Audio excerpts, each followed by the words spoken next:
If anyone knows you have a bunker, you don't have a bunker. You have a target. Today, we pull that fantasy apart. Not because prepping is wrong, it isn't. Preparation is one of the smartest decisions any American family can make. But there's smart prep and there's expensive prep that just feels smart. The bunker is the single clearest example of the second category. So let's talk about what a bunker actually is, what it actually does, and what the US military, the most prepared fighting force on Earth, does instead. The bunker industry has exploded. Demand for luxury underground shelters has risen 2,000% year over year. A basic 10 by 10 foot unit runs $40,000 to $60,000. Want something a family of four can actually live in? That's $100,000 to $200,000.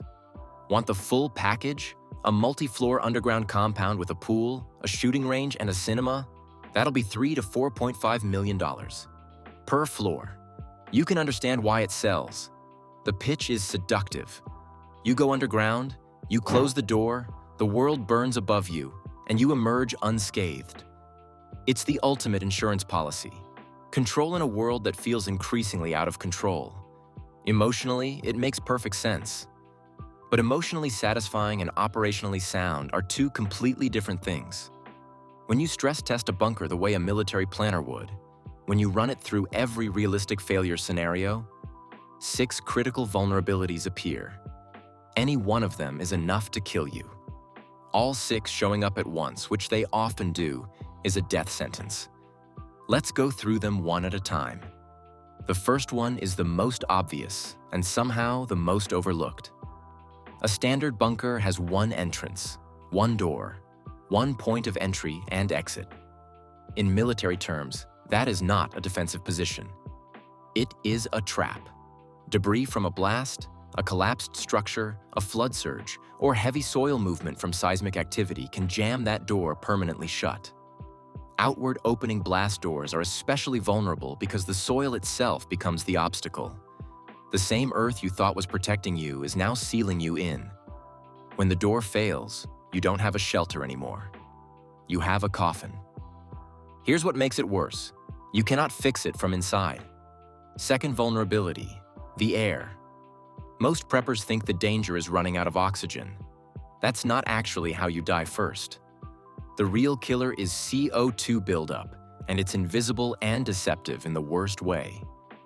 Carbon dioxide toxicity causes confusion and loss of consciousness before you ever feel short of breath. You feel foggy, a little confused, maybe a headache. You don't feel like you're suffocating. By the time your body registers something is wrong, your ability to think clearly enough to fix the problem is already gone. CO2 above 10% is lethal. Oxygen below 8% for more than 8 minutes causes fatal brain damage. OSHA classifies any space under 19.5% oxygen as immediately dangerous to life. What produces CO2 and depletes oxygen inside a sealed space?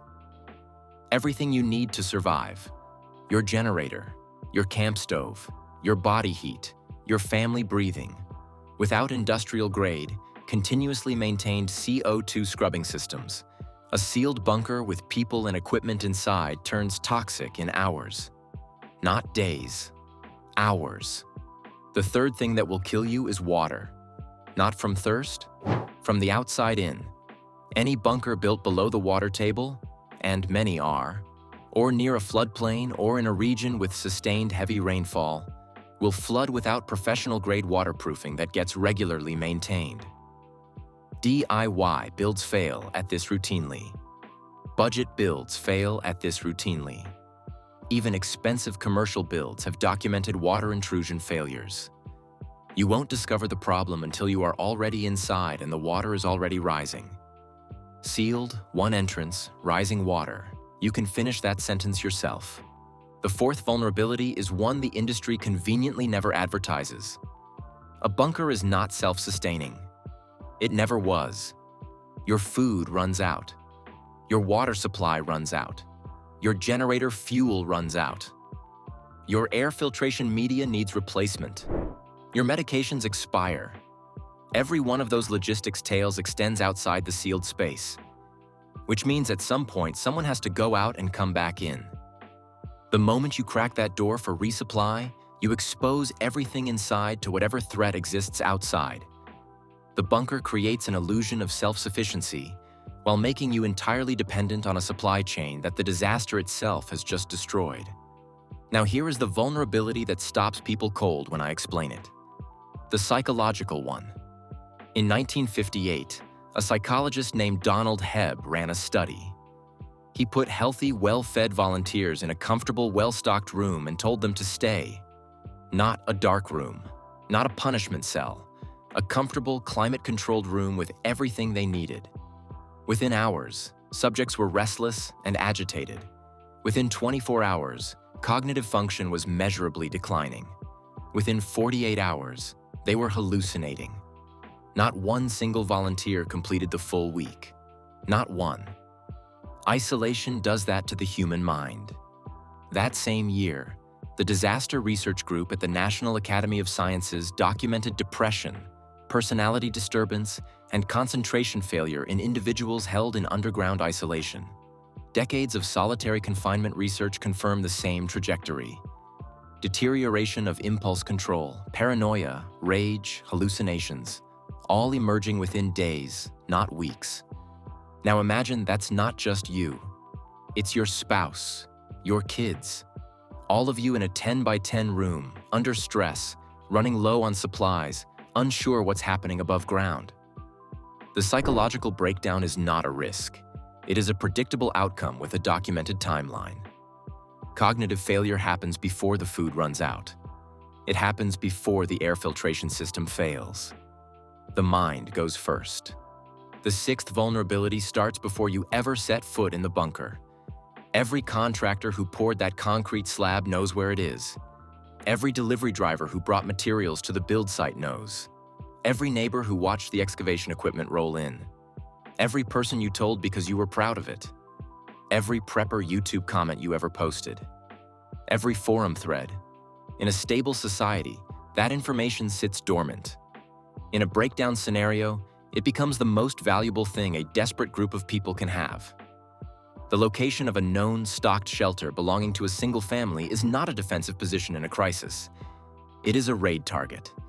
Here is the operational reality. A family of 4 with a bolt-action rifle and a pistol cannot hold a fixed position against 8 people with nothing left to lose. The U.S. military, the institution that takes survival preparation more seriously than any other organization on Earth, does not use single exit bunkers for personnel.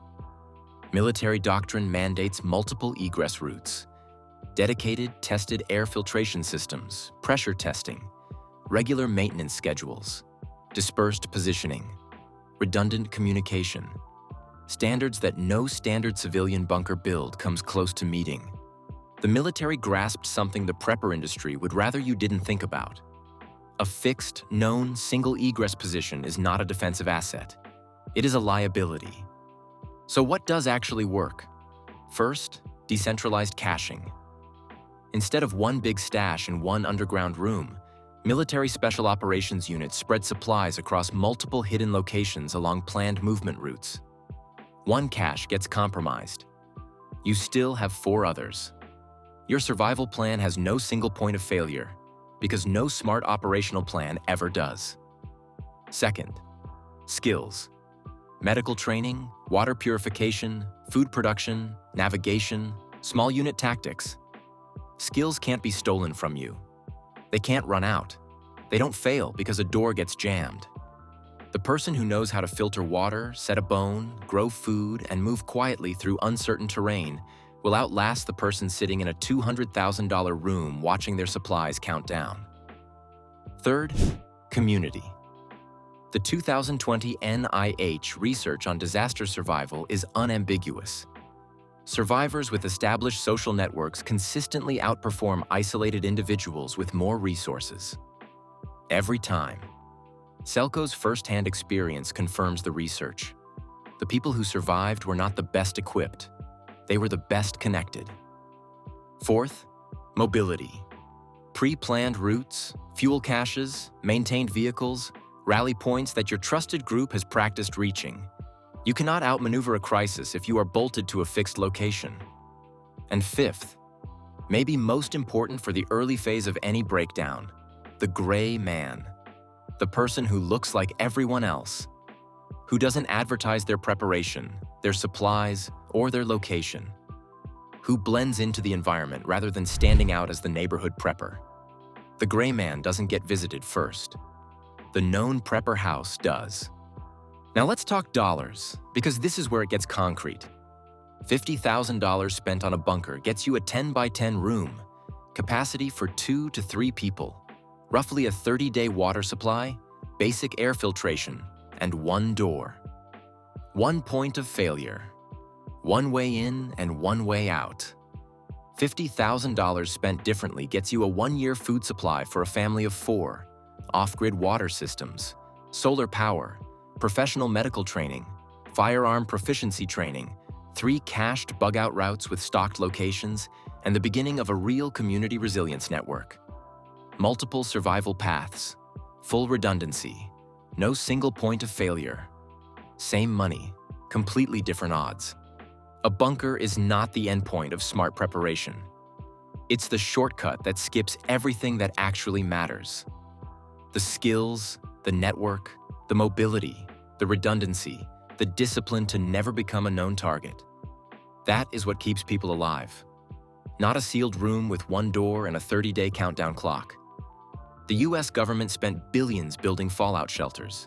They quietly abandoned every single one. They knew something most preppers still don't. So here's the question I want you to sit with. If you had $50,000 to spend on your family's survival right now, and you knew everything you just heard, where would you put it? Drop your answer in the comments.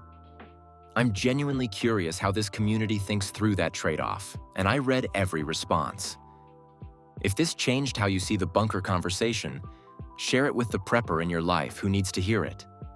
Hit the like button. It helps more people find this before they make a $200,000 mistake. And subscribe, because next video we are going into exactly how to build a decentralized prep strategy from scratch. What to cache, where to cache it, and how special operations units think about supply positioning. You do not want to miss that one. Stay sharp, stay mobile, and never be the most obvious target in the room.